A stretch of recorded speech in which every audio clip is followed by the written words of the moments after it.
جھوٹ اور you turn Tehreek Insaf کے بیانیوں کا جزو لازم تصور کیا جاتا ہے۔ یوتھیے کئی دفعہ بے نقاب ہونے کے باوجود عمران خان بارے جھوٹ بولنے سے باز نہیں آتے۔ پی ٹی آئی کے منہ پھٹ انقلابیوں کی دیکھا دیکھی میڈیا پر بھی اس وقت جھوٹ کی فیکٹریاں کھل چکی ہیں۔ جو سیاستدان اور اینکر جتنا بڑا جھوٹا ہے، وہ ٹی وی اور سوشل میڈیا پر اتنا ہی زیادہ مقبول ہوتا ہے۔ تاہم یہاں یہ سوال ضرور پیدا ہوتا ہے کہ عمرانڈو اور کاٹھے انقلابی آخر اتنا جھوٹ کیوں بولتے ہیں؟ کیا بیانیے کی جنگ نے پی ٹی آئی کو واقعی حقیقت سے دور کر دیا ہے؟ سینئر صحافی رؤف کلاسرا کے مطابق سوشل میڈیا کے عروج نے بڑے بڑے ٹی وی اینکرز اور صحافیوں کو مجبور کر دیا ہے کہ وہ پاپولر جرنلزم کریں۔ وہ سچ اور جھوٹ کے چکر میں نہ پڑے، بس وہ بات کرے جو لوگ سننا چاہتے ہیں، اور سن کر ان کی واہ واہ اور بلے بلے کریں اور تالیاں بجائیں۔ ان کے شوز کو ریٹنگز ملے، چاہے وہ پورا ملک جل ہی کیوں نہ جائے، انہیں پرواہ نہیں۔ ایک نیا دن اور نئی تالیاں، بندے کو ہر روز داد اور واہ واہ کا چسکا پڑ جائے تو پھر وہ کہاں رکتا ہے؟ ان کا مزید کہنا ہے کہ انسان کے اندر کی نرگسیت اسے چین نہیں لینے دیتی کہ وہ دوسروں پر ثابت کرے کہ وہ کتنا مہان انسان ہے، وہ سب سے ٹکر لے سکتا ہے، وہ کتنے عظیم خیالات کا مالک ہے، اور پھر دھیرے دھیرے وہ اپنی ذات اور شخصیت منوانے کے چکر میں لوگوں کی واہ واہ کا قیدی بن جاتا ہے، جس سے پھر وہ کبھی باہر نہیں نکل پاتا۔ اس کی خوراک سوشل میڈیا پر ہر لمحے دانت سمیٹنا ہوتی ہے۔ وہ ہر وقت سوچتا رہتا ہے کہ آج وہ کون سی ایسی جھوٹی سچی بات کرے جس کے بعد ہر طرف سے دانت کے ڈونگرے برسائے جائے۔ اب اس کا کھانا پینا، سونا جاگنا، سب کچھ سوشل میڈیا اور لوگوں کی اس کے بارے میں اچھی بری رائے کے مرہون منت ہے۔ رؤف کلاسرا کے مطابق دنیا بھر کی طرح پاکستان میں سوشل میڈیا ایسی جناتی طاقت بن کر ابھرا ہے جس نے عام انسان کی آواز کو طاقت تو دی ہے، وہیں اس نے جھوٹ، فیک نیوز اور پروپیگنڈے کو بھی اگلے لیول تک پہنچا دیا ہے۔ مزے کی بات ہے کہ عام انسان ایک دوسرے کو گھڑی گھڑائی جعلی خبروں، فوٹو شاپ، جھوٹ سے ایک دوسرے کو الو بنا رہے ہیں۔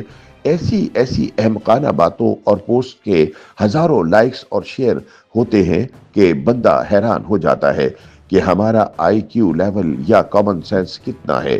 چند ذہین اور چالاک لوگ سادہ لوگوں کی سادگی یا لا علمی کا فائدہ اٹھا رہے ہیں۔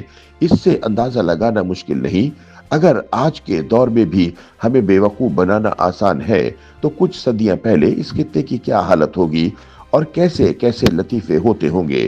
چند دہائیاں بیشتر پاکستانی سیاست میں اس قدر جھوٹ نہیں بولا جاتا تھا، اتنے جھوٹے بیانیے نہیں گھڑے جاتے تھے، جبکہ پی ٹی آئی کے وارد ہونے سے پاکستان میں جھوٹ کی اجارہ داری بڑھ چکی ہے۔ تحریک انصاف کو جھوٹ کی سلطنت کی بادشاہت حاصل ہے۔ یوتھیے سچ کو جھوٹ اور جھوٹ کو سچ ثابت کرنے کا خوب ملکہ رکھتے ہیں۔ پاکستانی سیاست میں جتنا جھوٹ تحریک انصاف بولتی ہے، اس کا مقابلہ پاکستان کی کوئی سیاسی جماعت نہیں کر سکتی۔ مبصرین کے مطابق حقیقت یہ ہے کہ کسی بھی مقبول بیانیے کو تراش کر عوامی پذیرائی حاصل کی جا سکتی ہے۔ یہی طرز سیاست تحریک انصاف نے بھی اپنا رکھا ہے۔ یوتھی رہنما عوام کی سوچ اور خیال کی سمت کو بھانپ کر ہر بار ایسا بیانیہ تراشنے میں کامیاب ہو جاتے ہیں جس سے وہ بھرپور عوامی پذیرائی اور حمایت سمیٹ لیتے ہیں۔ ناقدین کے مطابق حد تو یہ ہے کہ تحریک انصاف کو حکومت بھی ملی تو کارکردگی کی بجائے صرف کھڑکی توڑ زوردار بیانیوں کی سیاست کرنے ہی پر توجہ دیتے رہے۔ پنجاب میں 3.5 سال پی ٹی آئی کی حکومت پنجاب کے باسیوں کے لیے کسی ڈراؤنے خواب سے کم نہ تھی۔ پنجاب جیسے صوبے کو عثمان بزدار کے حوالے کر دیا گیا، جو یونین کونسل کی سیاست کی سطح کی شخصیت تو شاید ہوں، مگر کسی بھی طرح پاکستان کے سب سے بڑے صوبے کی وزارت اعلیٰ کے اہل نہ تھے۔ ایک شخص جو چند مائک اور کیمرے دیکھ کر اپنا اعتماد برقرار نہ رکھ سکے، اس کو وسیم اکرم پلس کا خطاب دے کر ایک بڑک یہ بھی لگا دی کہ اگلی بار بھی تحریک انصاف کے وزیر اعلیٰ عثمان بزدار ہوں گے۔ یقیناً یہ جھوٹے بیانیوں پر سیاست کرنے والوں کا کام ہی ہو سکتا ہے۔ مبصرین کے مطابق اب لگتا ہے پی ٹی آئی کی جھوٹ کی دکان بند ہونے والی ہے، کیونکہ اس بار بیانیہ اور کارکردگی مقابل ہیں۔ بیانیے پر ایمان لانے والے بیانیے کے سونامی میں زمینی حقائق کو بہا دینا چاہتے ہیں، تاہم لگتا ہے کہ اتحادی حکومت پی ٹی آئی کی اس سازش کو کامیاب نہیں ہونے دے گی۔ مبصرین کا مزید کہنا ہے کہ فیک نیوز بھی